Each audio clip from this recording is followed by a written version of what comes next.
So it's recent scrim. Actually, let me just pause and check if I can find out the date on this one. Yeah, it was June 20th, so this is 5 days ago. Or this is Monday. Monday before Falcons flew out. Hold on, I'm trying to get the screen back. There we go. Before Falcons flew out to London, Scrim and BDS. We're on TRK POV for the first game. Let's see how both teams are getting on.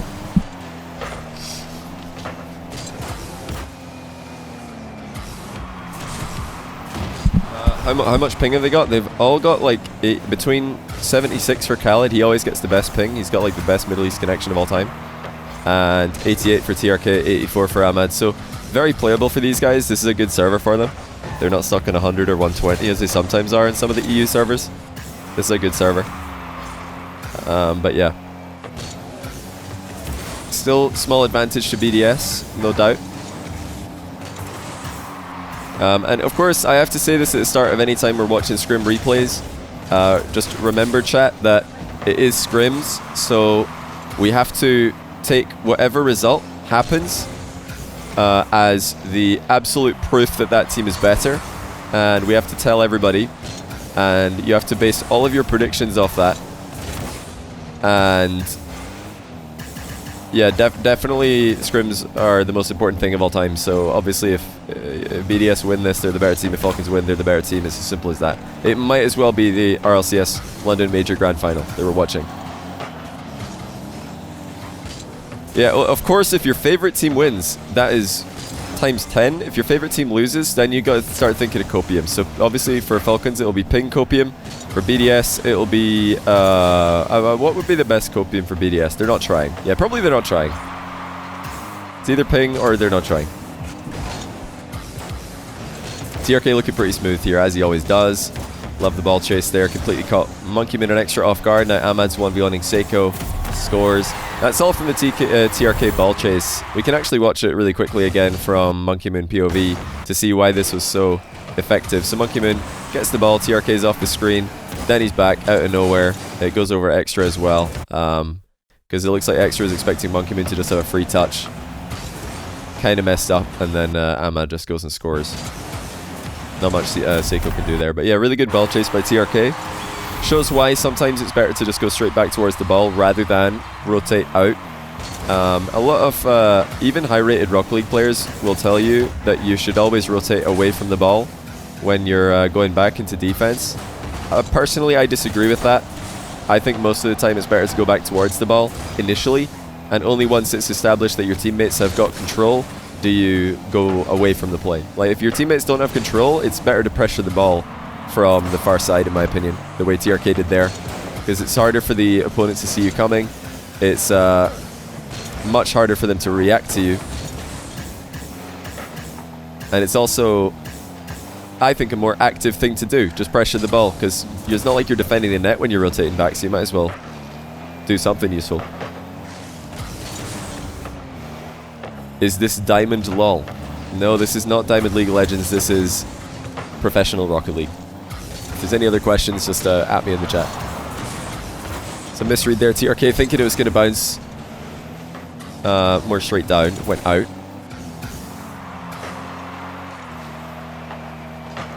Ooh, that's a banger. So let's take a look at Ahmad POV for this, of course. Something Falcons do very well is chipping the ball into the middle. Actually, I like what Khalid did here as well. Notice Khalid's takeoff. It looks like a double jump takeoff, or it looks like a fast aerial. As if we'll watch it 50% speed. A lot of players, when they do a fast, like they do their second jump right there, and then they'd fly up to the ball like this with a big pirouette. But Khalid actually doesn't. He actually still has his dodge, and I think that catches Monkeyman off guard. Let's look at Monkeyman in the midfield. Right here, Monkeyman's probably watching Khalid on the respawn because Khalid's got the ball. Yeah, he definitely didn't expect a big hit like that to go towards Ahmad. That left Monkeyman out of position. Ahmad places the shot, but yeah, good play by Khalid to catch Monkeyman out. Oh, by the way, yeah, I don't know if I said thanks to Jesse for the 60 month. Hopefully your ranked games go well, bro. I'm gonna message Raziers and say it looks like Naipo's not gonna be here. Oops, sorry for the screen freeze.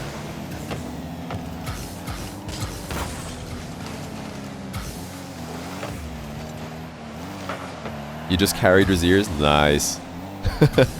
Very nice. By the way, thanks to Kirby_Y and the large spoon for the resubs as well. I'm not sure if I said thanks to you because I was ranting, but I do appreciate you guys a lot.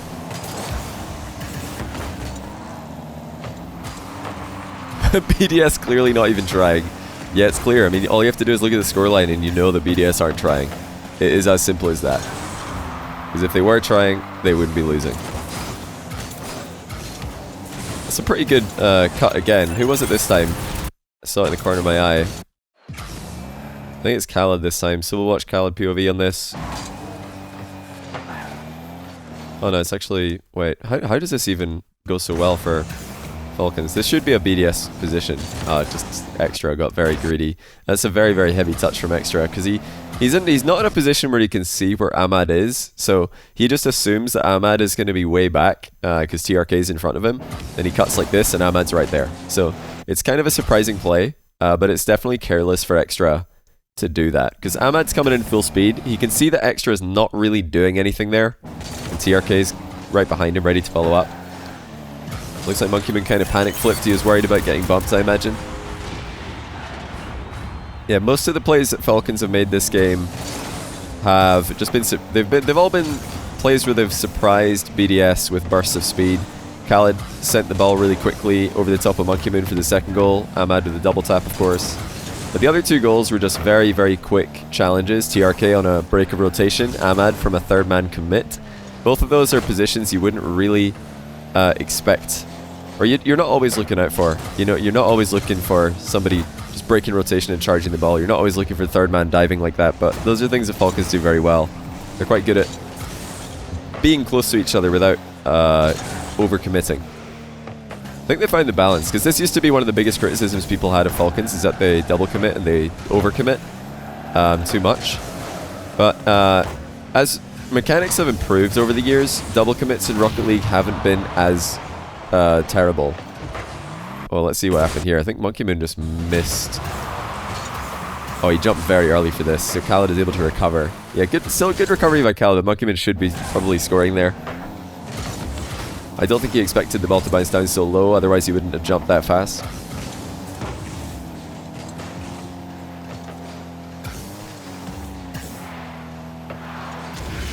And yeah, long shot goes in for 4-0, that's game. BDS already knew it was over, they just committed everything. So, from the first game, BDS just have to, they know that they've got to watch out for Falcons playing the ball in positions that you can't see them from. Like TRK and Ahmad both created goals by coming in from blind spots and challenging immediately.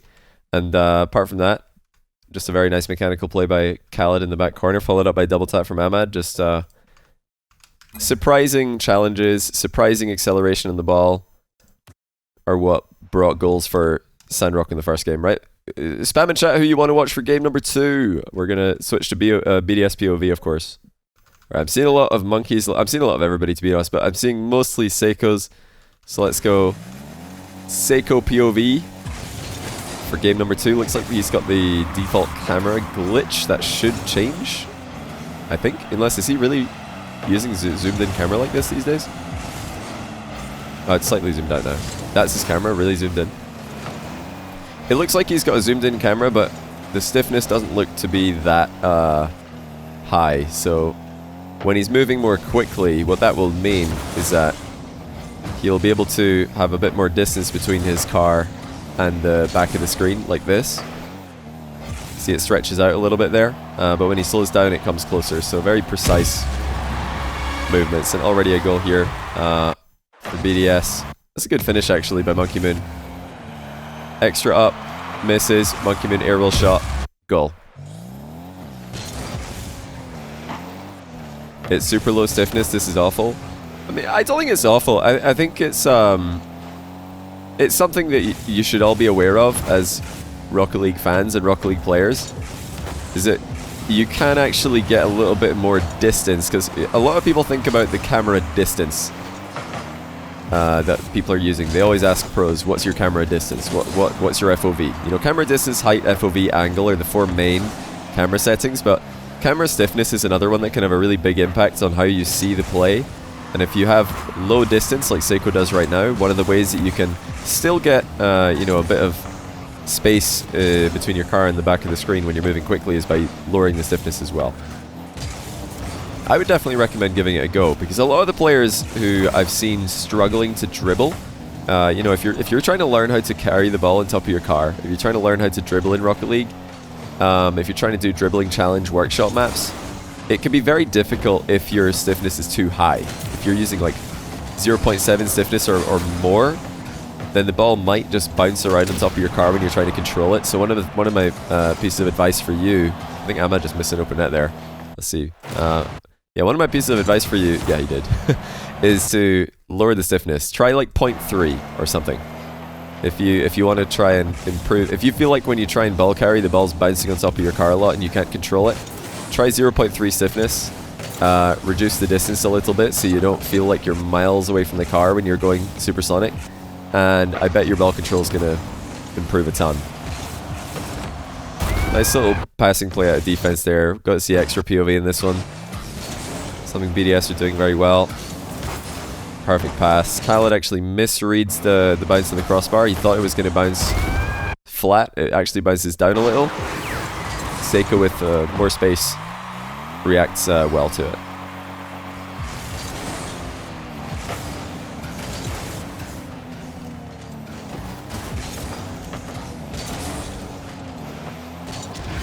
Change the title. That's a good idea, actually.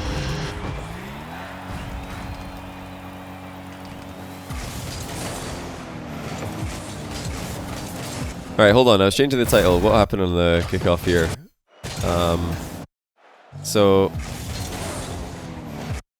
By the way, one quick thing to note. I've been very critical of a lot of teams in the past, and very critical recently of teams who have got bad, risky kickoffs. But you'll often see Falcons going for pretty risky kickoffs. This is the exact... actually, this isn't a good example, because Khalid does, in fact, half-flip towards the goal. So this is interesting to note. Khalid half-flips towards the goal here, while TRK... kind of medium, I'd say medium cheats. It's not a close cheat, it's not a slow cheat, it's somewhere in the middle. Yeah, somewhere in the middle. Sort of conservative cheat. A fast cheat would be, you know, someone who, when the ball is being hit, is like right on, you know, right behind this boost or even like further forward. So this is kind of a medium cheat by TRK. And Khalid turns back towards the net. I like that kickoff. Monkeyman's also turning back towards the net. I like that from BDS also. Who was I on? I was on Seiko. But you will sometimes see both of these teams actually go for risky kickoffs where they close cheat and they send somebody up the line. Now, the only time that I think that is viable for a team to do is if the guy who's actually doing the kickoff is a really good ones player. So if you've got, well, basically anyone on Falcons on the kickoff, you can probably get away with that. Because these guys are all really, really mechanical. They're very good at kickoffs and ones. If you've got Monkeyman on the kickoff, I think you could probably do it as well, because Monkeyman's kickoff is very good. Not sure about Seiko or Extra, but yeah, if you've got a ones beast on the kickoff, if you've got somebody who's very, very good at winning kickoffs, then that increases the likelihood that a risky kickoff is going to work, because you're winning the kickoff more than the other team. So that's one thing to consider, and one reason that I don't hate it so much when teams like Falcons go for really risky kickoffs, because they get a lot of kickoff wins. They do go for a lot of back corner kickoffs as well. They mix it up. And as we just saw, TRK, conservative cheat there. At least more conservative than some teams like Endpoint, who are right up on the back of the ball with no time to react. And I've seen TRK cheat even closer, further back than this. So yeah, Falcons definitely mix it up. And I like to see that. Most of my criticisms that you'll hear about teams who are messing up kickoffs are teams who just make a really risky kickoff, get scored on, and do the same thing again. I'm like, what are they doing? Why are you still going for that? So that's just something to consider. We're going to see a lot of risky kickoffs in this series, but not all of them are risky. And these are, well, a lot of players in this lobby are all beasts at one's kickoff, so you can, you know, you can justify it more.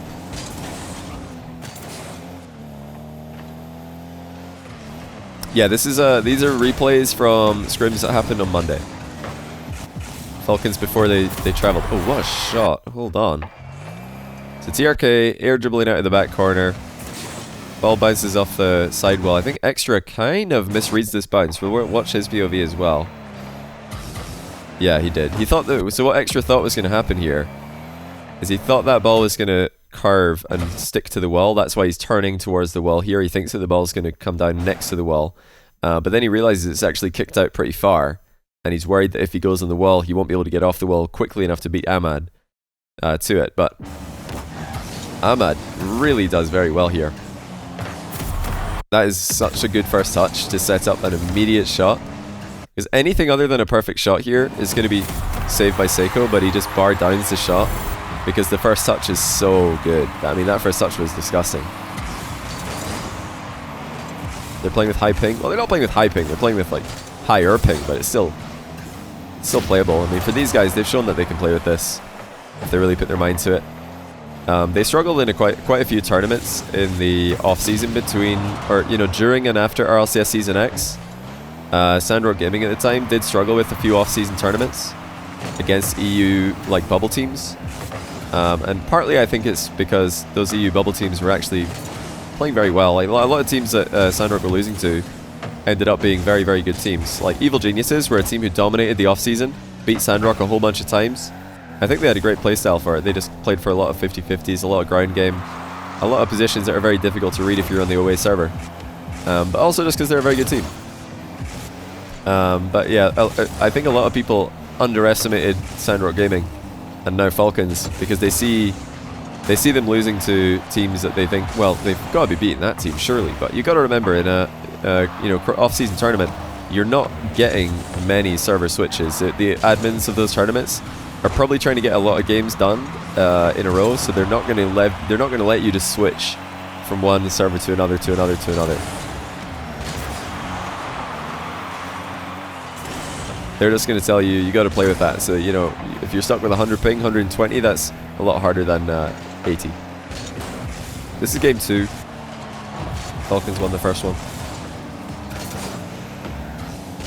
BDS have been a lot more prepared in this second game for those sneaky challenges that Falcons thrived on in the first game.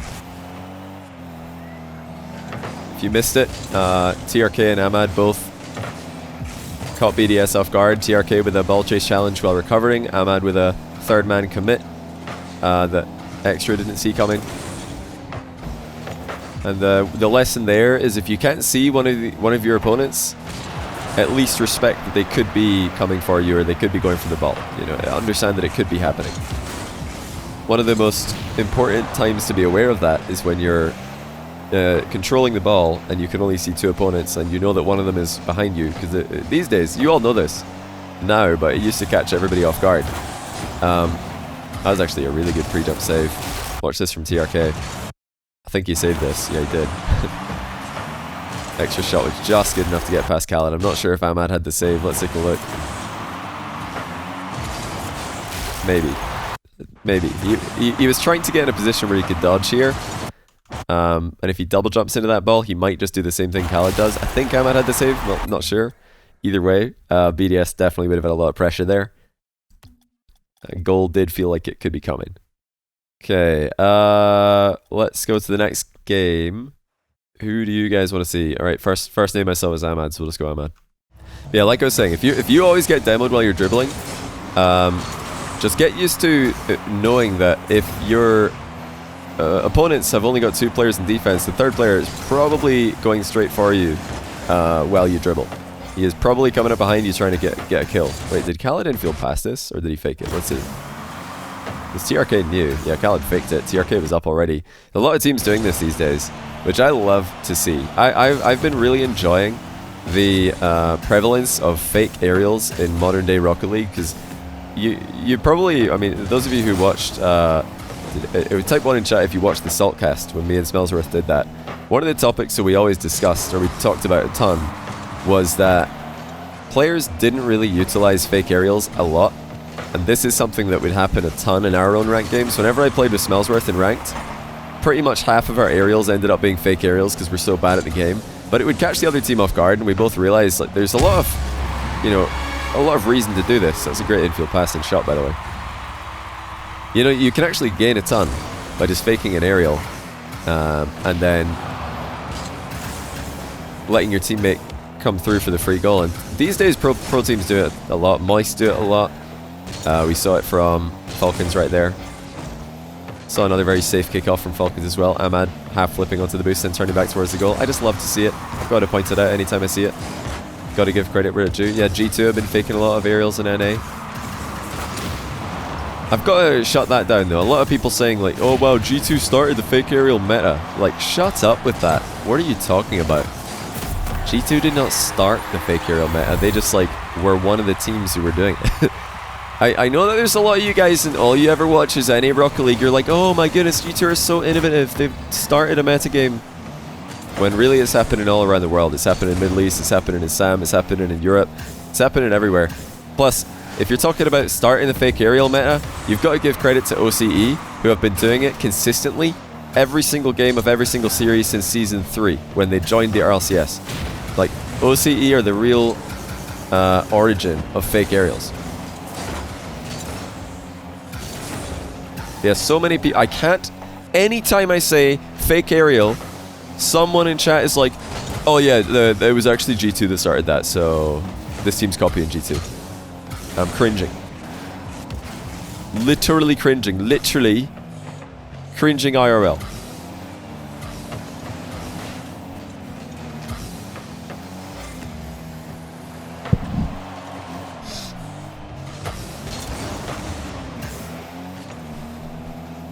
Just call it a CJ.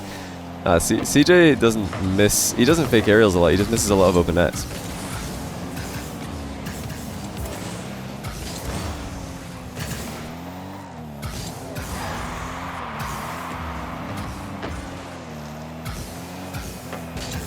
I think BDS are starting to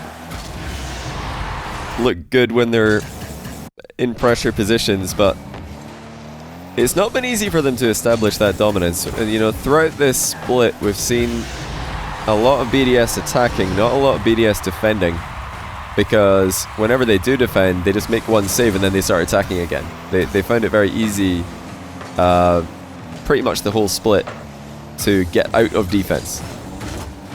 Falcons are doing a great job fighting for the midfield here. They're not conceding midfield. They're fighting for challenges. They're racing BDS to the ball.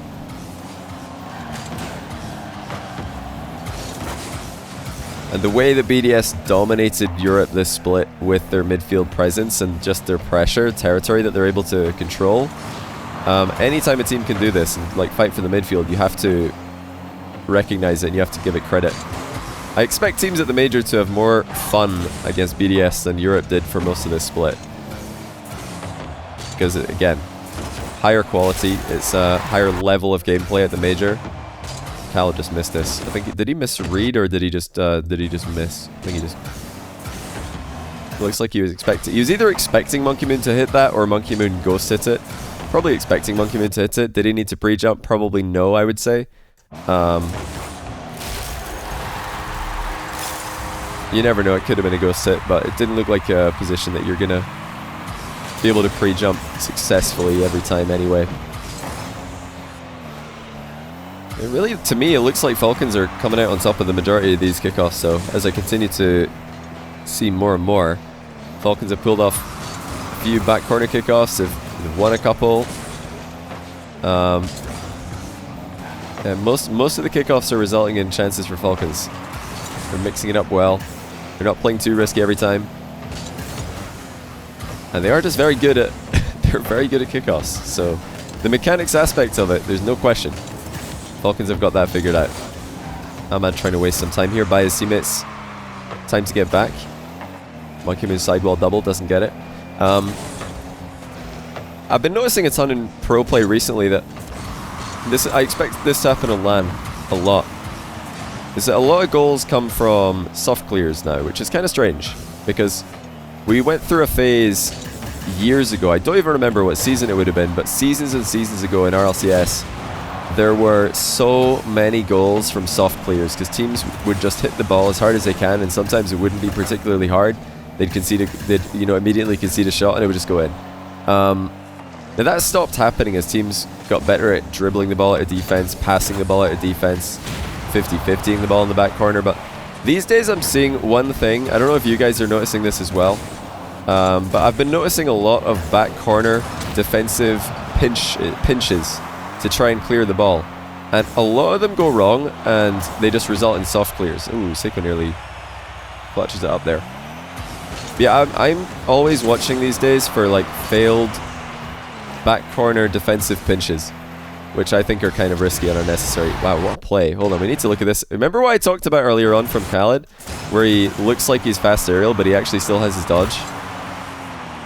Delayed dodge, outplays one, and just guides the ball over the top of Monkey Moon. That was really, really well done. I think extra was the first. Yeah, extra was the first challenge here. Didn't think that Khalid was going to dodge that late. And yeah, I think Monkey Moon knew that if he jumped for this, he's probably just getting bumped. Yeah, you can see where Khalid is. So he tried to go under him, pop the ball, and just missed it. So 2-1. Falcons, let's get into game number 4. Right, who do you want to watch now? I think Monkey Moon was the next most spammed last time. So we'll go Monkey Moon. Yeah, we'll go Monkey Moon. LCFL DRL, thanks to the 6-month Prime, by the way. Sorry for not noticing that for a while. I've been focused on these games. Finmick as well, thanks to 10-month Prime. Fantastic Zorba, 26-month Prime. You guys are all legends. Thanks so much. Yeah, we're on Monkey Moon POV. Ooh. Yeah, that looked like a bit of a team fight for the back corner boost there. Monkey Moon's going to try and not keep the ball in the corner. You know, a lot of players here, so let's think about what Monkey Moon's doing here. A lot of players would try to keep the ball in the corner here. That is often a very good defensive strategy. When your teammates are out of the game, which, by the way, Seiko and Extra are. They're not in the game right now. They're out of the game. So the play that would conventionally be done here is to just keep the ball in the corner to buy time for your teammates to come back. But Monkey Moon actually noticed that the entirety of the Falcons roster are also on this side of the pitch. So he doesn't do that. He actually crosses over. Now, I want to point out that if in the setup to this, if Monkey Moon couldn't see Ahmad, or if he couldn't see someone, he saw everybody there. But if he couldn't see Ahmad, if he didn't know Ahmad was here, if Ahmad is potentially over here, Monkey Moon would probably try and keep the ball in the corner. He'd probably like try and keep it away from the Falcons players. But here he just goes for the 50 on the far side because he knows that's not a position that is going to be easy for Ahmad to dunk him on. Plus, you can see Ahmad the entire time. Remember game 1? BDS got caught out of position by quite a few surprising challenges. It's a great touch by Monkey. But as long as they can see where everybody is, they're not going to be surprised by a challenge. Falcons still looking pretty threatening though. So Monkey Moon had no boost, went for the ball. Extra also went for it. So now Monkey Moon's kind of out of the game. In that moment, Seiko, really shouldn't be pushing up because it's kind of his responsibility to be up in the air for this ball here. Seiko should be up for that because Monkey Moon is not able to go. Seiko didn't cover it. Luckily, the double tap didn't go over Monkey Moon's head. Despite continued Falcons pressure, they are surviving for now. Infield pass and the demo and now the goal. So yeah, probably a bit of a mistake there by Seiko to advance when he needed to be staying back. He needed to be ready to get up in the air and challenge. Too many free touches there for Falcons. It didn't result in a goal off the double tap, but it did result in a boost steal, which really crippled BDS, hindered them in the following play.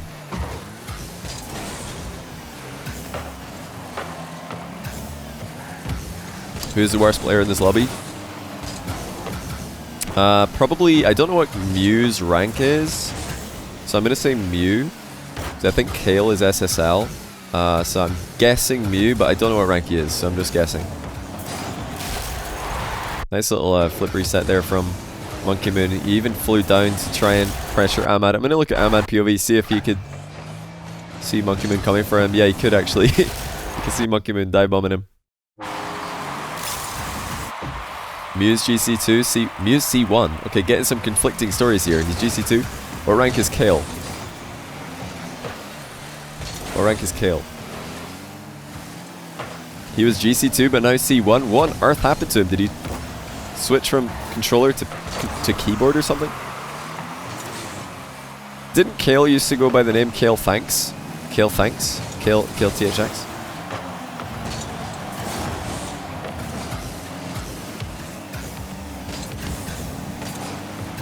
I think Kale is now the manager of BDS, if I'm not mistaken. He was SSL, now gold. Okay. Calm down. Yeah, so far, summary of this match for anybody who's just tuning in. I realize it's quite a lot of games. Falcons started off with a banger game 1. They surprised BDS with their aggression, as they do many teams. A lot of teams get stomped by Falcons game 1 because they're just not ready for the aggression. They're not ready for the offensive synergy that this team has. But BDS adjusted well. They started to really keep an eye on where Falcons are so that they wouldn't get caught out by commits from players they can't see. And they've also just started to flex their passing plays and their own pressure. I think majority of this matchup, at least in this scrim, is looking BDS controlled, and that might be a bit of a weird thing to say because Falcons are winning. They've won 2 games, they're winning another one, but BDS are actually controlling a lot of the plays. Who committed here? I've got to see this again. Well, what on earth is happening? This isn't the best play by BDS.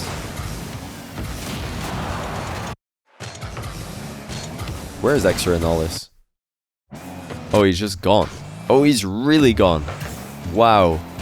Oh my. Okay, I don't like that play at all. He's gone. He's not in the play. Yeah, like, you gotta ask yourself sometimes, how many times out of 100 are you hitting the ball here? How many times out of 100? I mean, you're 5 boost. Maybe he should be hitting it every time, but that's bouncing. You never really know.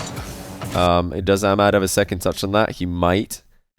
But really, I think it would have been wise for Extra in this position not to commit. He probably should just be driving up the wall. Well, you're saying Extra should hit that, but Ahmad doesn't get a second touch either. So even, like, you've got to think, even if Extra does hit this, Ahmad could, you know, easily get back to this. We've seen Ahmad many times sealing double into 50s. You know, it's a play where Extra is probably missing a fair amount of time or landing out of position a fair amount of time. So yeah, that's tough. And then Seiko kind of let his guard down as well, driving into an awkward position where, yeah, he should see Ahmad coming. I mean, Seiko gets very close to the play here. He wants to be ready in case, like, he's worried about TRK infield passing to Khalid. That's why Seiko advances. He doesn't want to let TRK infield pass or start air dribbling or something. But by doing this, he's put himself in the line of fire for the demo, and he doesn't keep moving. Like, if he wanted to advance like this, he would have had to do so and then immediately accelerate into the corner to get away from the demo, and he just doesn't. He just stops. So a bit of a misplay there. Monkey can't just rotate. I mean, why would Monkey rotate on this? Why?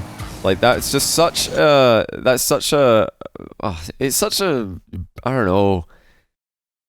It's such a linear thing to say. Like, okay, this is probably a position where if you are playing ranked, the majority of Rocket League players, if you're playing ranked and you're Seiko in this position, you're probably screaming at your teammate here to rotate. 'Cause you're like, okay, you got your touch on the ball, my turn. That's not how Rocket League works, ladies and gentlemen. That's not how Rocket League works. In this position, there's no way that Seiko should be committing. He should only be committing if TRK hits the ball infield for Khalid, or if TRK hits the ball forward and tries to chase it with another touch by flying after it. That's the only time Seiko should be committing here as last man, is if he sees TRK losing control of the ball, or if Monkey Moon says that he's not going. But realistically, in this position, and you guys in your ranked games as well, this is not just pro play, if you've got all the boost and your teammate has no boost, and somebody, or no, he doesn't even have no boost, he got 40, but who's more ready to defend the net here, Monkey Moon or Seiko? 1 for Monkey Moon, 2 for Seiko. Who's more ready to defend the net in this position? Who's ready to follow up on whatever challenge is about to happen? Who on earth is typing 1 here? You guys are straight trolling. It's obviously Seiko. Seiko's the only player here who can, like, react to a 50. I mean, if Seiko throws himself in here and the ball 50-50s, Monkey Moon's, like, not going to be able to get back to, like, cover all of the possible things that could happen. Plus, the ball could 50-50 into the ceiling, and then Monkey Moon's right under it. Like, that's the worst place to be. So you don't really want to be committing in these positions in your rank games. The reason Seiko's doing it is because he's trying to read an infield pass from a high-level player. So he can do this.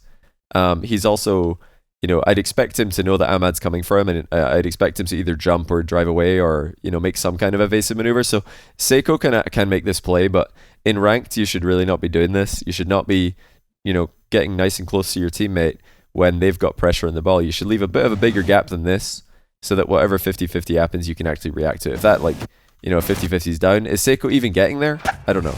Even a professional player like Seiko, he might not even have this because it bounces to his left. He probably doesn't have that because it's going past him before he can react, even if he doesn't get demoed. He can still turn, of course, but wouldn't it be better to just be a little bit further back and be able to react? Or, you know, initially move forward to read the infield pass, it doesn't happen, accelerate out. One of those two things would have definitely made more sense.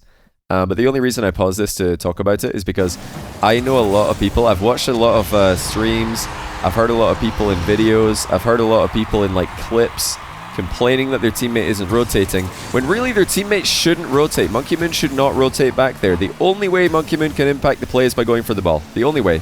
He can't impact the play by flipping away from the play, letting Seiko go, because then he's going to be like facing the wrong way, he's going to be low on boost, and he's probably going to get beaten to whatever happens after Seiko's challenge. So it makes no sense for Monkey Moon to leave the ball there. You've got to keep up ball pressure, let your player who's behind you with 100 boost follow up, because they're much more ready to follow up on whatever happens than you are. Ooh, check out this passing play, by the way. This is so sick from Extra.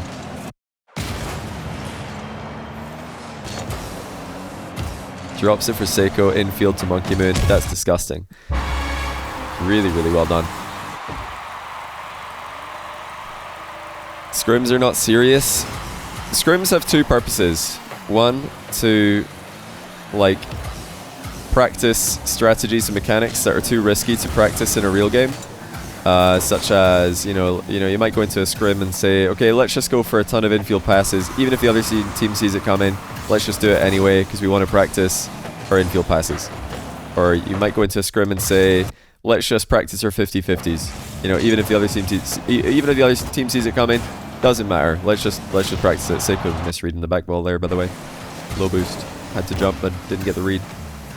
So you might just go into a scrim with the idea to practice a certain strategy, or you might just want to ball chase everything.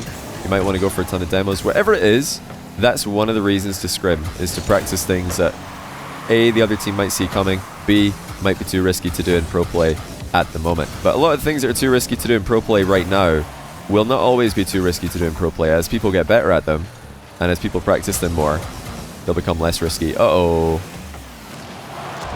Oh no! Yeah, Monkey Moon didn't think Khalid was going to get to this. But apart from that, scrims are one of the ways that pros can just stay familiar with the development of everyone in the team. Because if you take a big break from playing with your teammates, if you take a couple weeks, 3 weeks, even a month off because of a gap in tournaments or the off season, and then you come back and all play together, people might have developed new tendencies. Players, your teammates might have developed new moves in their offensive arsenal. They might have developed preferences in what they like to do in certain positions. So scrimming is a way that you can just stay in tune with what your teammates like to do, so that when your teammates do the things they like to do, you can read it and the opponents can't.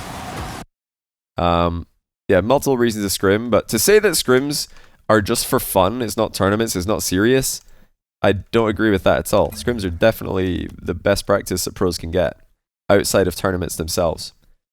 Okay, so that was game 4. Let's get into game 5, and we'll go on to let's go extra POV for this one. And we'll go Khalid POV for the next one. Yeah, there's no point. I mean, yeah, you can go for crazy reads and scrims that you might not always get because you just want to practice it, but the play from extra there that I was commenting on, it's not a play that really made sense to go for. I mean, in practice, does it make sense to be practicing low boost full commits on a ball that you're probably not getting? Nah. Does it make sense to make that play if you have 100 boost? Yeah, it does, because then you're going to recover quickly. So of course you want to practice challenging off the wall when you have a lot of boost, so you can get back into the rotation, get back into the play fast. But it definitely doesn't make sense to be practicing low boost, fully committing yourself to a low risk play, because why would you want to do that in pro play anyway? It's not a play that you're ever going to want to do, so why are you practicing it? Doesn't fit either of the descriptions we just said. It doesn't help your teammates learn how to read you. It doesn't help you practice plays that are later going to become part of your consistent pro play. That's a great shot. Look how much lift Monkey Moon gets on this. Definitely worth mentioning though, that Khalid should ball chase here. It's definitely, it is a mistake that Khalid makes a read here to try and, like, he's assuming the Monkeyman is going to hit the ball now, so he goes for a block.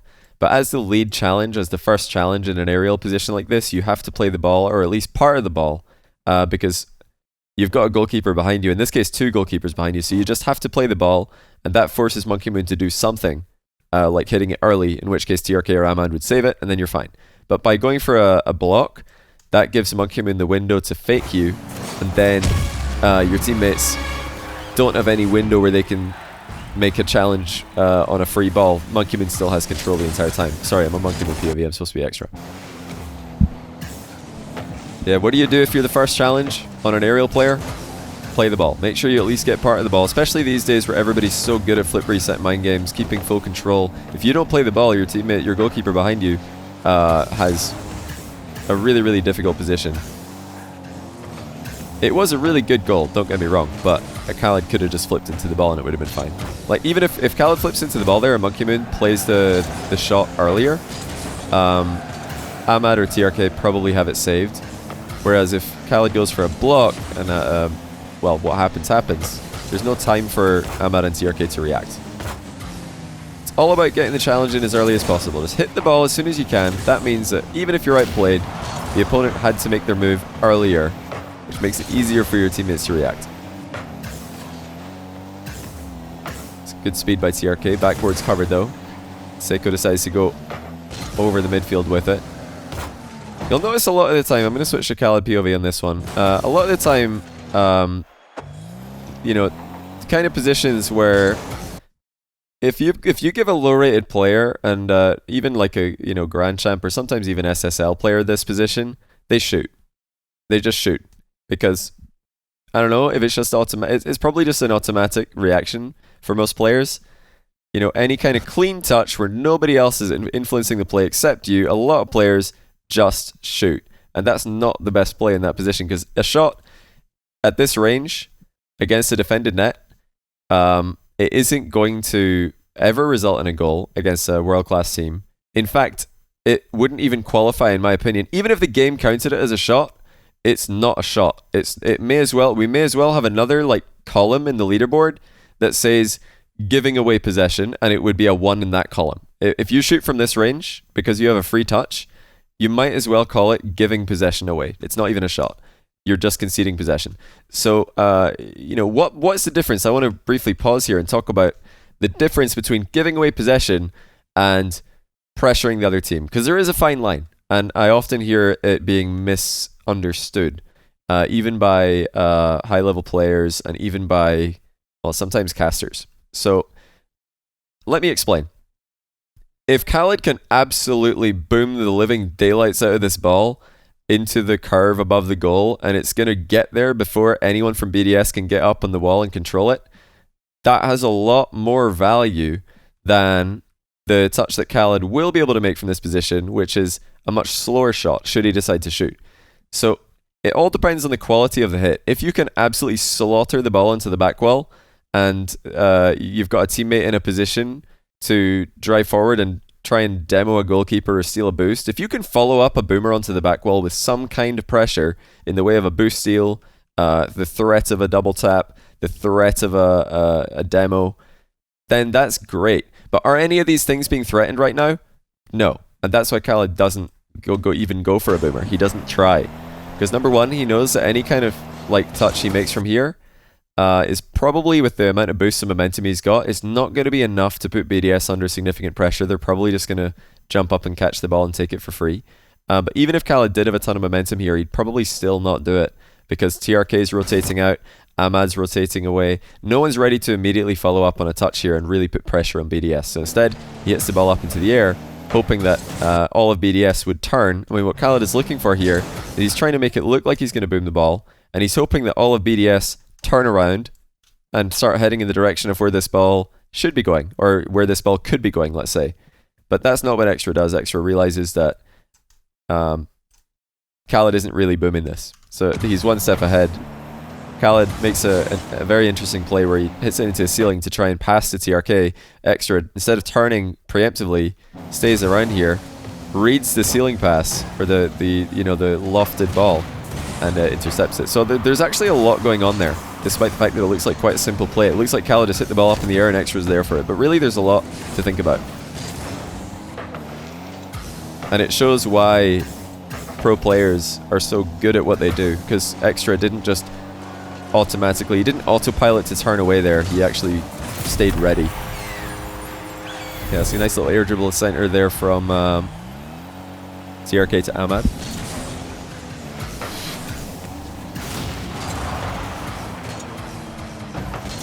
Instead he puts it off the ceiling and gives it to them further in the midfield.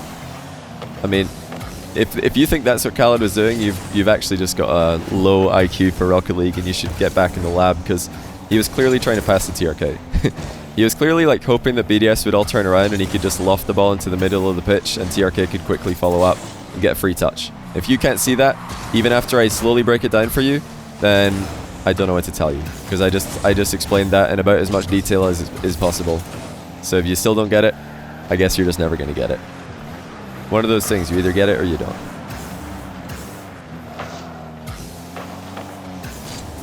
Yeah, you just don't get it. But the rest of us do, so we'll move on.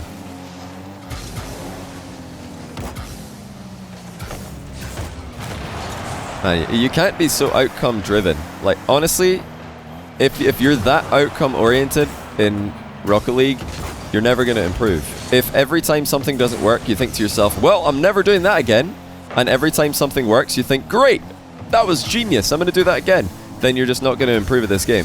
You have to understand that there's more to the game than what worked and what doesn't. There are good decisions, and there are great decisions that don't work, and there are terrible decisions that do work in Rocket League. And you have to be able to tell the difference. Sometimes a player makes a really, really good play, but the other team just makes a better play. So even though the play was a good idea, and it's definitely something that they should do again, the other team just read it this time, and they made it look bad. I mean, if you start off a 1v1 with a kickoff to the outside, like we just saw there from Extra, and it doesn't work, that doesn't mean that, pushing the ball to the outside on a kickoff is bad necessarily. It just means it didn't work that time, so maybe do something different and then later on in the game come back to it. But to be as linear with your Rocket League brain, to think that, oh well, that didn't work, so therefore it was bad. That was a bad play because it didn't work. That's just the wrong way to think about the game. Rocket League is all about risk versus reward. It's all about surprising your opponents by doing something that they can't see coming. And it's all about synergizing with your teammates by being more ready to anticipate their moves than the opponents are. That's like the strategical element of the game. And then the rest is just mechanics.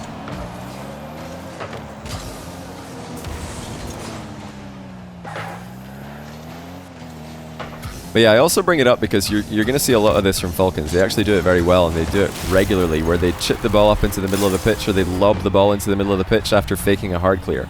You'll see them fake a hard clear, and instead of hard clearing, they just lob it into the middle for one of their teammates, usually Ahmad, who tends to be the first man on the team, to fly after at Mach 10 and double tap a crazy angle. If you watch Mina RLCS, you'll know this.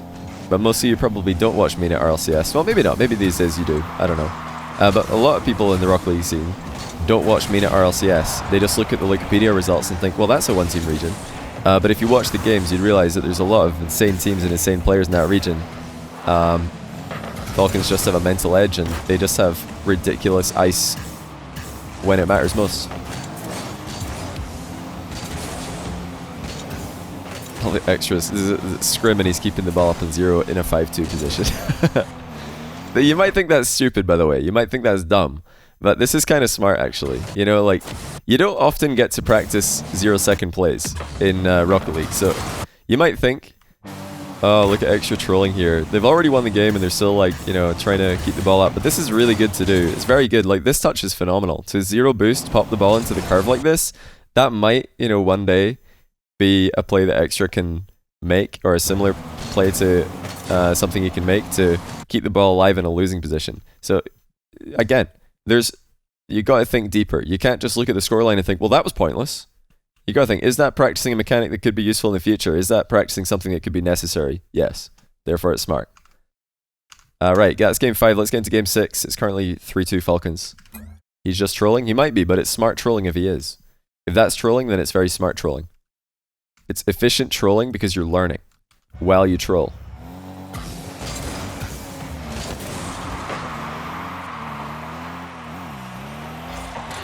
Oh, wait, what happened to Seiko here? Did he just big bean it? Oh, wait a minute. No, he just didn't see this shot coming. TRK absolutely banged that. Yeah, that's just a perfect shot. I wasn't sure if it pinched or something because it came at him so quickly, but no, he just sent it. He just absolutely sent that. Yeah, it's 3-2 Falcons.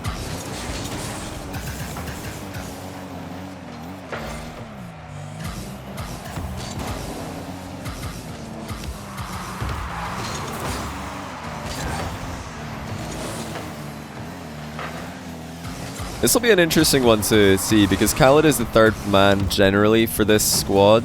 We saw TRK being third man for Sandrock Gaming at the Fall Major when they were playing with Ahmad Senzo. Now they're playing with Khalid Ahmad TRK, so Khalid is going to be the priority defender and TRK is a little bit more free to push upfield. What is going on here? How has Ahmad scored this? Hold on a second.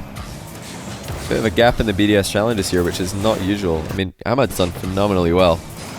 Remember what I said about when you can't see the third player in the other team, he's probably coming to demo you?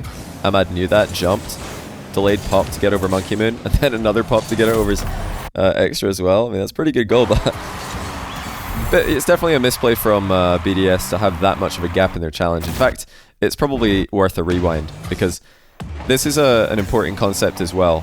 Challenging in 2v2 and 3v3 is a team thing. It's not a solo thing. If your teammate is not ready to follow up on your challenge, then you should probably go for a fake challenge or a more delayed challenge. Because is Extra ready to follow up on Monkey Moon's challenge?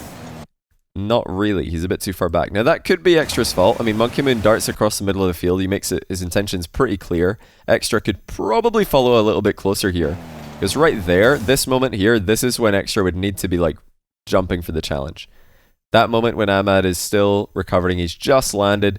If Extra is up now and a bit closer to the ball, he can probably guarantee a touch on the ball. Now Ahmad does a great job, but this kind of gap between challenges is just too much. If we look at where the two players are, you're just slightly too far away there. I mean, you're about half the pitch away, roughly. Maybe a little bit less than half the pitch. But when you account for the fact that, you know, half the pitch is there to there, and then this is a slight angle, I mean, yeah, you're almost half the pitch away. That's too far. You know, even at supersonic speed, you want to be like a third of the pitch away, or like maybe even a quarter at slower speeds. And Ahmad's not, I don't think he's moving supersonic right now. I think he's moving more like between two speeds. Hold on, I meant to go extra POV one more time. He's maybe just underneath supersonic here, so you know, if somebody's moving that fast and your teammate's challenging, you've got to be a little bit closer, because Monkey Moon's challenge does force Ahmad to outplay him. You'll notice earlier on I was highlighting how Khalid didn't play the ball on his initial challenge. Monkey Moon did play the ball here. He jumped to where the ball was, but Ahmad popped it over him. Pretty ridiculous touch though from Ahmad, to be fair. This is insane. That's a really, really good touch. Sorry about the freeze. I think that's just a game. Yeah, there was a window for Extra to get back to him, or to get there in time, and he just didn't get there in time. Mr. T1CO and XBooze, thanks for the primes, welcome to the channel. Another safe kickoff there from Falcons. If you didn't tune in earlier, why is this a safe kickoff? It's because he's half flipping and then he's turning towards the goal. That alone makes this kickoff safe. TRK, while he's cheating, can do whatever he wants when Khalid is flipping that way, and that's why TRK cheats close. I've also noticed, and you'll notice it if you pay attention for the rest of this, for the rest of these games, that sometimes TRK won't cheat that close. We talked about it earlier, and in that case, it's fine to turn up the line after half flipping onto the boost. But you can't do both and call it a safe kickoff. At least, well, you maybe do it once and call it a safe kickoff, but you can't do it every time and call your kickoff safe. You gotta pick one. close cheat, boost grab and turn up the line, and do it every time. You know, pick you can't do all those things.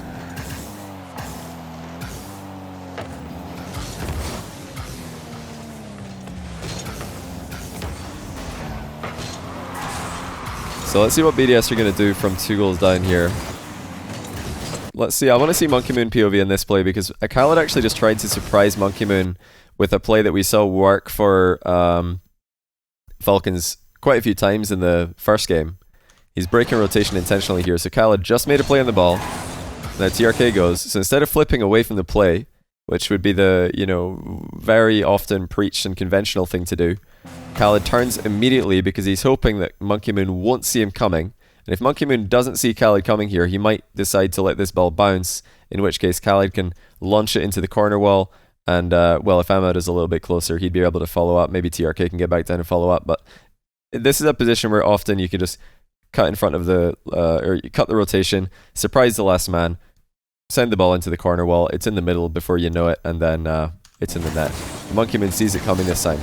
That's something BDS have adjusted extremely well to. They got surprised by that quite a lot in the first game, but now they're just playing the ball a little bit more quickly. They're not waiting to play the ball after a bounce if they can't see where the third man of Falcons is. So really good job by BDS adjusting there. And if you weren't here for game 1, Monkey Moon was actually one of the players who got surprised by a break of rotation by TRK. So it's not just a Monkey Moon thing, it's a BDS, you know, adjustment. Yeah, this stream was Monday. So it looks like a bit of a misread in the bounce here, or I think Khalid got faked out by Monkey Moon actually. It's a good fake, watch Monkey Moon. Just drives in a way as if he's going to hit the ball, as if he's going to pop it into the corner wall, but just leaves it for Extra. Extra clearly knew that. Great fake. Great call there from BDS.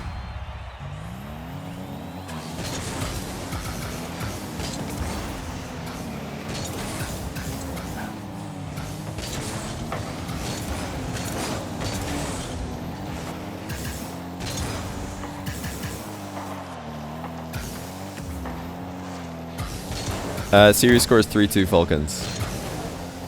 Low-key Johnny would be a W coach. I don't think I would be because I don't think I'd enjoy it. So I probably wouldn't. I've really like prioritized focusing on making content that I enjoy and just doing the things that I enjoy with Rocket League. So I actually used to coach back in the day. I've coached high-level teams. I've coached low-level players, high-level players.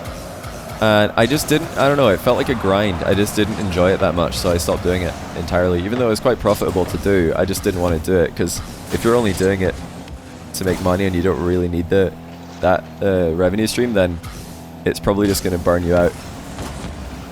So yeah, it's just not for me. Maybe one day, never say never, but at least at the moment. That's hilarious, Extra just getting pushed into the boost. How does Extra's car just stick to the front of Khalid here? Khalid's probably thinking, what? How did he just glue himself to the front of the car? Usually like when that happens, the person on the top of the guy bumping just like gets turned around and spins off to the side, but Extra just stuck to him and stole the boost. Extra POV? Okay, hold on a second. Let's watch Extra POV. I probably should have done that. Yeah, let's watch it.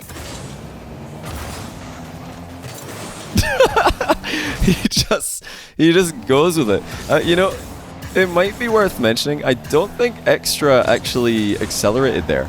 Because I think one of the reasons why cars in that kind of position that Extra is in can, you know, get spun around is because they accelerate while their car is pointing sideways, and that just causes the car to spin out.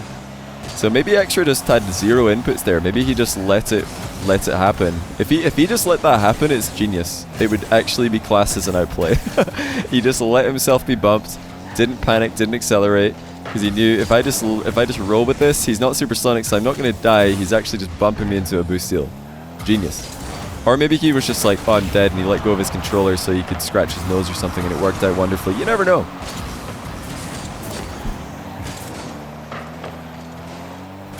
You got burned out from a job you didn't need, took it because it was a career move, not a healthy move though. Yeah, this applies to a lot of people.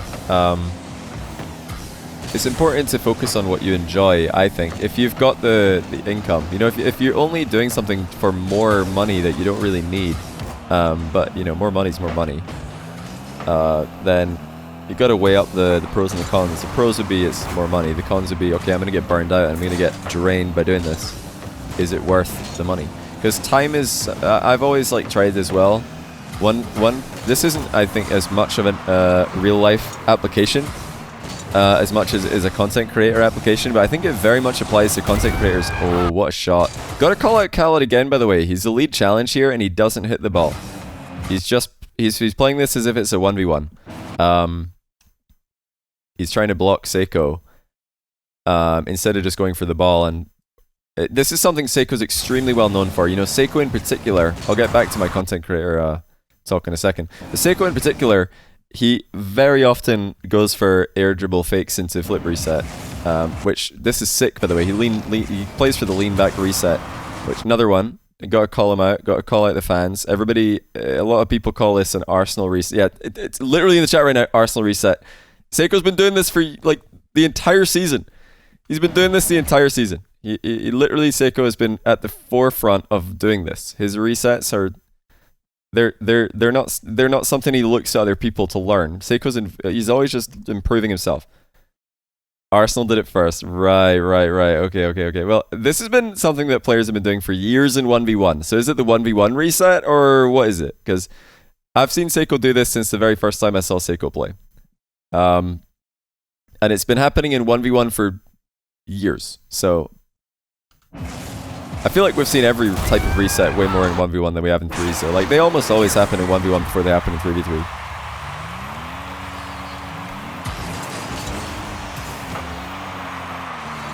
But man, you NA fans are just unrelenting. It's like you don't watch any other Rocket League and you just see something happen on NA because it's the only thing you watch and you think that's where it got invented or something. I'm like, are you crazy? Do you not watch? The entire world is doing this? But anyway, like I was saying, I was going to mention trying to take away NA players' achievements. See, that's the way that you guys look at it. You actually think it's hate when I say that.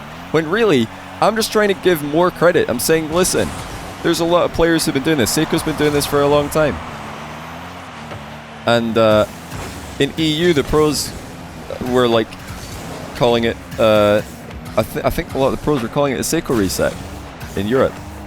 It's only like NA fans are calling it Arsenal move. I love Arsenal. I think he's a phenomenal player. I think he's one of the most entertaining personalities and players in the Rocket League scene, but to say that he invented something that has been happening for years, especially in 1v1, like, come on. Anyway, I was saying that one of the things I'd advise for content creators is to manage your time a lot more conservatively, because a lot of content creators, they just go grind, stream every day for a month or something, or they, stream 8 hours a day for a crazy amount of days in a row, and they're like, wow, look at how much growth I'm getting. Because the growth is, like, seeing your follower count go up and all that, it's addictive. But it's not something that's sustainable long term. If you're sacrificing your physical health, if you're sacrificing your mental health to do, like, tons of 24-hour streams and tons of subathons and tons of, like, stream streaks, then I wouldn't say it's worth it. I think it's far more important to treat it like a long-term thing and try and do what's sustainable. And what's sustainable is figuring out a routine or like a schedule that can last for forever if it had to, if you wanted it to. Do something that's sustainable. Not just like, okay, I'm going to stream 24 hours today, then next week I'm streaming 48 hours, next week after that I'm streaming 72. It's like, nah, just like figure out something that is balanced and like you can have a healthy lifestyle, you can have a healthy like personal life, you can have time to do all the other stuff you enjoy. That was a really good pass by Khalid. Look at this. It's pretty sick, actually. He just pops it up in the air for TRK because it's awkward for him. Yeah, I call that reset that happened a lean back reset, because that's what it is. It's a lean back reset. That's what I've always called it. Whenever it happened in 1v1, I call it a lean back reset. Then it starts happening in 3s, and people are like calling it like an Arsenal or a Seiko. I'm like, it's been a lean back reset since before any of you are calling it this.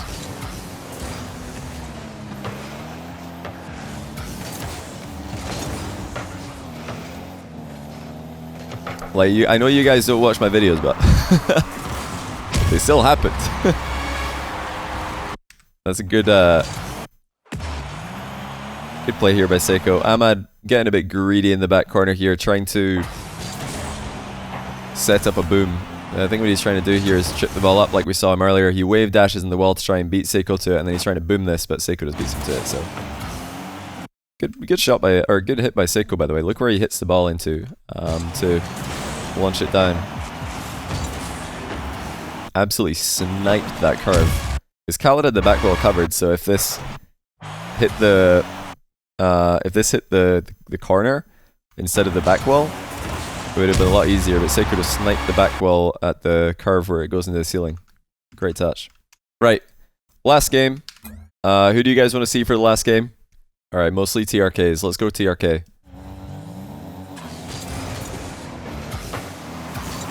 Imagine picking TRK. Imagine not picking TRK. Okay, right off the kickoff, TRK tries to intercept, doesn't get it. Khalid tries to pass to TRK, gets intercepted by Extra. Extra's intercepted so many passes. Well, that pass could have been better from Khalid. He kind of mishit that.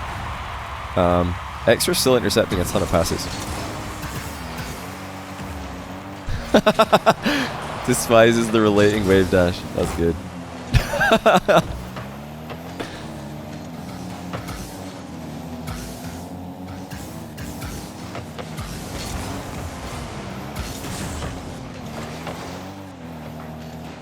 Oh, Stumpy, thanks for the 60-month, man. Looking forward to seeing you very, very soon, my guy. Actually so excited for London. This is going to be so fun.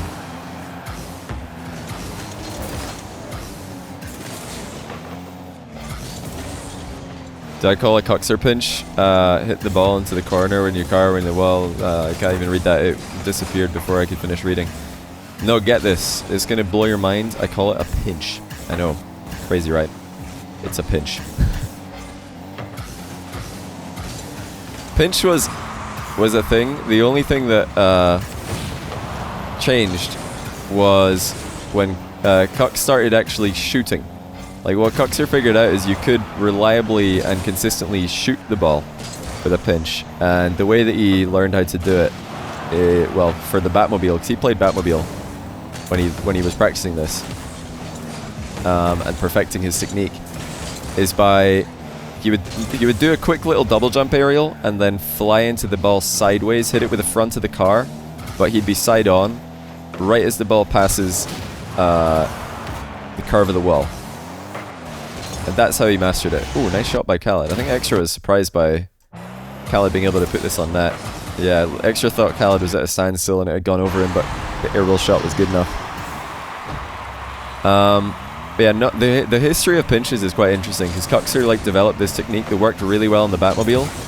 Then a lot of other players started doing it, and it didn't really work as well on cars like the Octane. Well, pretty much any other car. Like, the technique that Coxer developed for the Batmobile just wasn't reliable with other cars, so people started looking for other ways to do it. And freestylers, including Jazer, actually, he was one of the first people to publicize this. I don't think he came up with the idea, but I think he was one of the first people to put it out there on a video. Realized that if you air roll 90 degrees to the right, well, let's say you're doing a pinch on the right hand side wall, if you air roll 90 degrees to the right, you can actually front flip into the ball and get a much more reliable pinch in cars like the Octane. And since the Octane was the most common car, that was the technique that a lot of people started to go for. And the first person one of the first people I saw doing it consistently was Ixo, funnily enough. Because I casted a lot of Ixo 1 show matches. And out of all the players at the top of the 1 scene back then, Ixo was the first guy who could hit it more often than he wouldn't. Like, every time he'd go for a pinch, he wouldn't always get it, but he'd get it he'd get it more often than he wouldn't get it. With this exact same technique that Jazer put out in a video. Ooh, nice double by TRK here. That caught everybody off guard.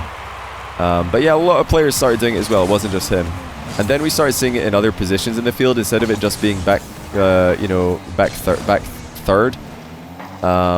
It started appearing in other areas of the field as well. Halfway line. It even started appearing where players would hit it up off the ceiling and in. Then Azrael, of course, hit the forward corner wall pinch in a tournament.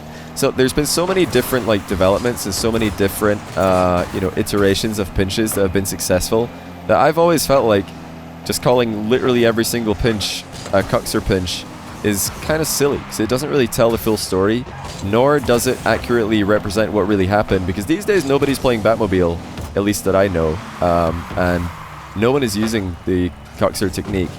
They're using more advanced techniques and just more specific techniques for different cars. So I don't know, for me I feel like it's just lazy commentary to call it a cucks pinch because somebody pinched and the ball went on target. Like, come on. It's not historically accurate, and it isn't even a good explanation, because if somebody said cucks pinch on a radio cast, you'd assume that it's a Batmobile and he double jumped into hitting the ball with the side of the car at the front, which is not what happened. It's never what happens these days. But yeah, Cuxer is just a really loved player. What I've realized over the years is that Cuxer's popularity, Musty's popularity, they're such popular players and such popular people, and they're really like great guys as well. So they're likable and very, very popular. So people just like to say their names, which is fine. Like they're popular people. It's like name dropping almost in popular culture. You just say a popular person's name, you're like, oh wow, you really have that guy's really your friend? Cool. People like to name drop. I think that's why Arsenal's actually gaining the most credit for the lean back reset, just because he's the most popular player who's associated with it. So that's the reason people like are mad whenever I bring up like the history behind these moves and the development behind these moves and the different variations, and I bring up players who actually get no credit for it and no association almost, just because people weren't there when it was all happening.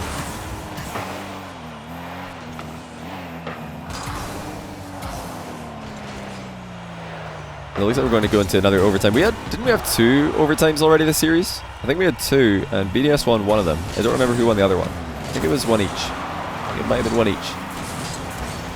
It's been trademarked? Oh, okay, fair enough.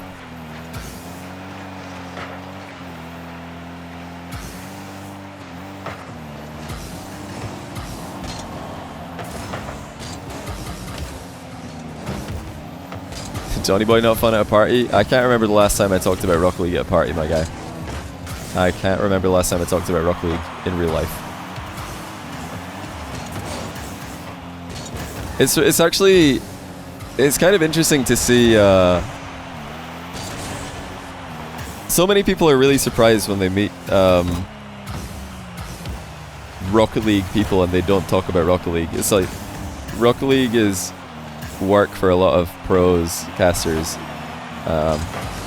content creators, so they don't want to talk about it when they hang out in real life. They just want to talk about other stuff. I wanted to see Ahmad's POV there. It actually wasn't as exciting as I'd hoped.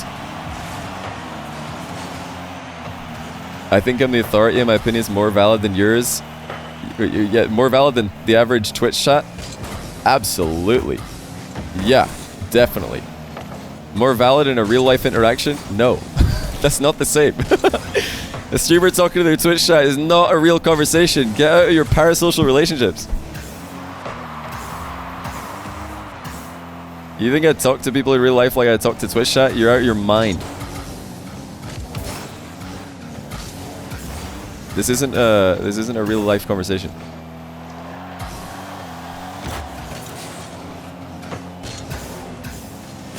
Love the take notes from TRK, by the way. The amount of times I've like seen ranked people just flip into this ball because they can. But watch this, TRK just drives into the ball. And now he doesn't have to recover. Genius. Mitchell Deer, thanks to the 11-month tier 1. Welcome back to the channel, man.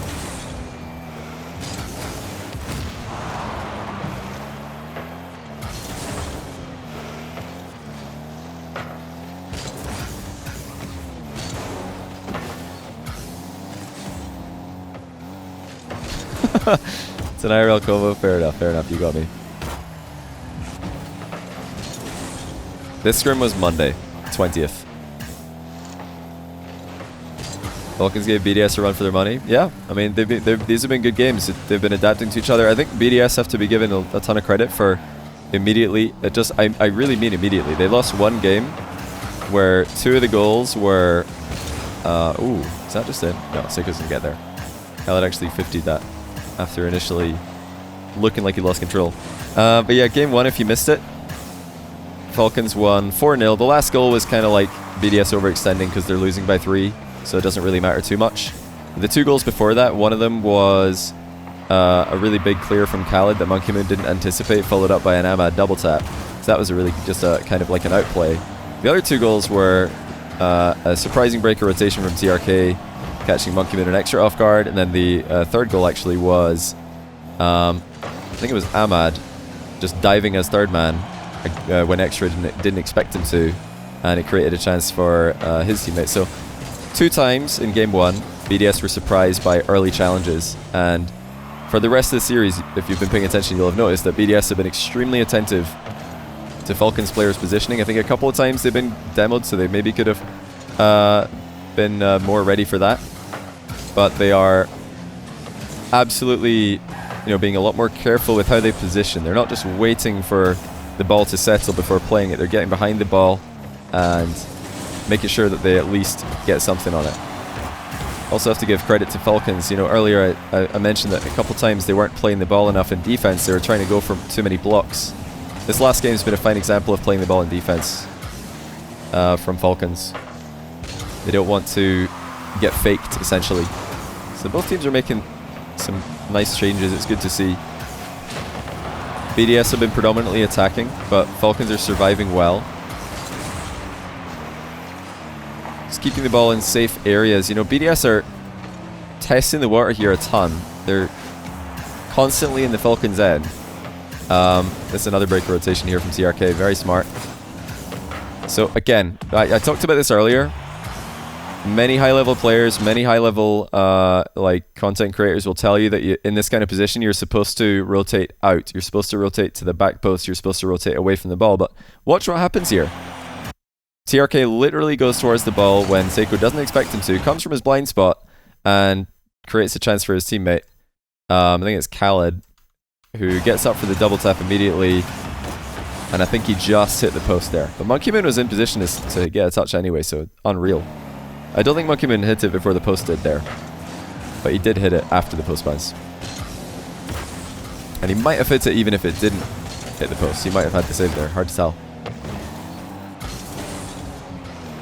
Yeah, Falcons are very good at breaking rotation and catching their opponents off guard. Something that Mark by 8 was doing a ton in EU, in RLCS Season X, and even in the Fall Major. Just surprising people by going ball side, just rotating ball side instead of rotating away from the play. I think it's a strategy that's prioritized far too often by Rocket League players. TRK again able to influence the play and his recovery. If you watch these guys play, the majority of their rotations are ball side. They're not rotating away from the play unless, there's one time that players will rotate away from the play, like I bet you Khalid is now. We look Khalid. Like, why does Khalid rotate away from the play here, but other times you're seeing Falcons rotate into the play? If you're asking that, then that's a good question. The reason is because TRK has control. If Falcons have control in defense, their first man who's out of the game will usually rotate away from the play. Same thing for BDS. Both these teams have put on a great show for us doing this all series long. Well, it's all scrim long, I should say. But if Monkey Moon had the ball here, there's a much higher chance Khalid would have rotated towards him to try and put pressure on him. Like right here, if Monkey Moon's dribbling, Khalid's probably flipping towards Monkey Moon to put pressure on him. He's not flipping away. But because Monkey Moon hit the ball away, now Khalid knows TRK is going to get it, he's going to rotate away from the play.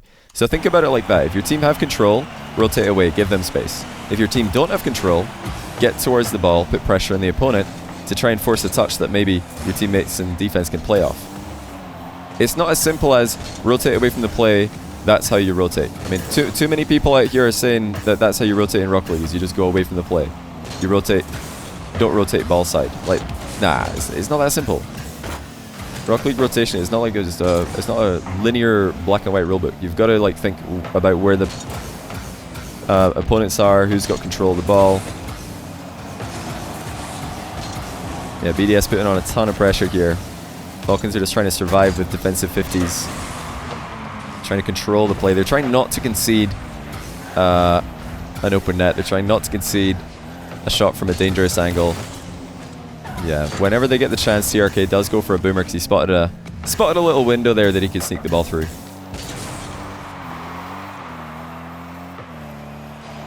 So Khaled's completely... Okay, he wasn't completely out of boost, but now he is, most likely. TRK forcing Monkey Moon to go high. We might think, look, well, is TRK playing the ball here? You were very critical of Khalid earlier for not playing the ball with his lead challenge. TRK, he does have backup here. Ahmad will be behind him. So what does he do? Well, he actually flies towards the ball. Monkeyman is moving the ball higher and higher. TRK keeps flying towards the ball because that forces Monkeyman to keep on going higher, take more touches, lose control. Just put Monkeyman in a more difficult position. Now TRK is stealing double attempt. Khalid actually decides to commit as well. So he had a clean shot. Saved.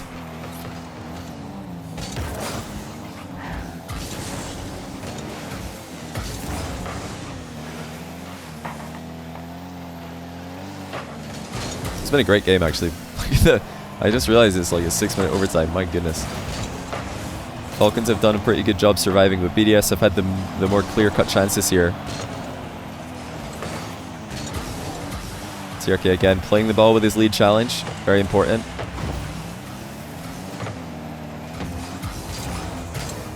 Now he's just trying to create some distance. Falcons are very boost starved. They're keeping the ball at the sides of the pitch, keeping the ball in the corners. Again, Khalid doesn't want that ball to center. This is something you'll know if you've watched a lot of Khalid 1v1s. You know, it's very tempting in these kind of positions to dribble the ball across your own goal. Just, you know, try and get control and take it across the box because there's space over there. That's not Khalid. That's not how Khalid plays. He likes to keep the ball in the corner. Force shots from more awkward angles. Not concede opportunities, never mind goals.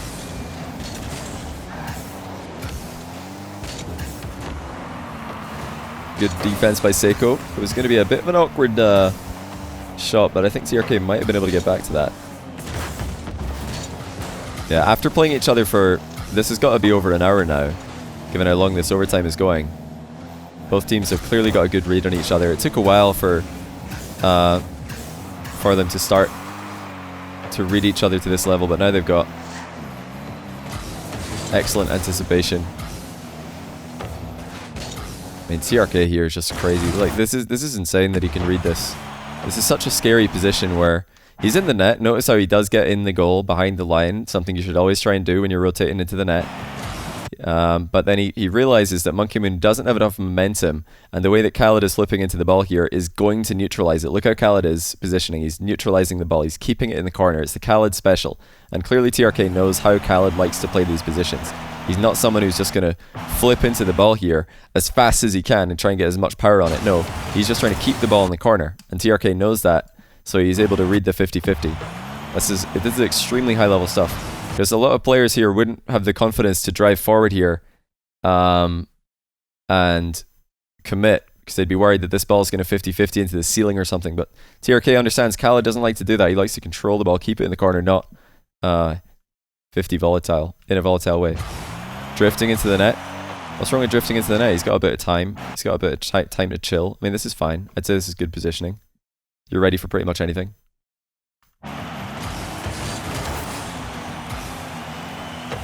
If that didn't look like a safe 50-50 to commit to, then he wouldn't have done it.